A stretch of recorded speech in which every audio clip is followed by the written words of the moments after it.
مرورید سفیدم تو دریا غرق شد، آسمونم بی ستاره رد و برق شد.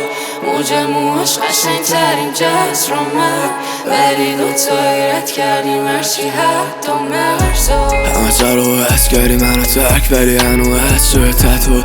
گفتم هرچی شده پیشم نرو، رفتی به همه دادی تو تنها. من الان بدجوری نسخه تمام، ولی راضی نشدی تو به کمو. رفتی گرفتی همه نفسمو.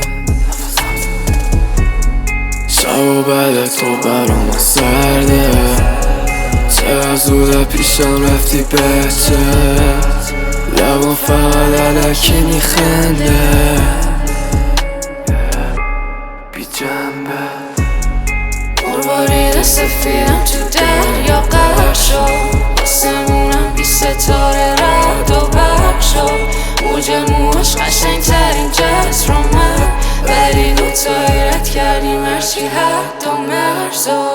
مرورید سفیدم تو دریا غرق شد، آسمونم بی ستاره رد و برق شد. موج موهاش قشنگترین جسر اومد، ولی دوتایی رد کردیم هرچی حد و مرزا. من بعد اون خوبی کرد، اگه بعد تو نرم نه عشق به این شهر. اگه بعد تو دارم به پت رو میدم، اگه باعث میشه قلبمو بشکنی مثل اون شب نگام به چشم لبام رو لبت یه روژ قرمز.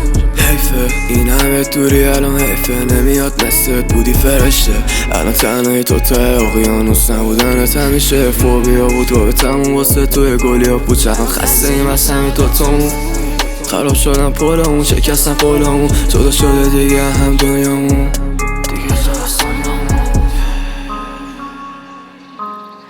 مرورید سفیدم تو دریا غرق شد، آسمونم بی ستاره رد و برق شد. موج موهاش قشنگترین جسر اومد، ولی دوتایی رد کردیم هرچی حد و مرزا.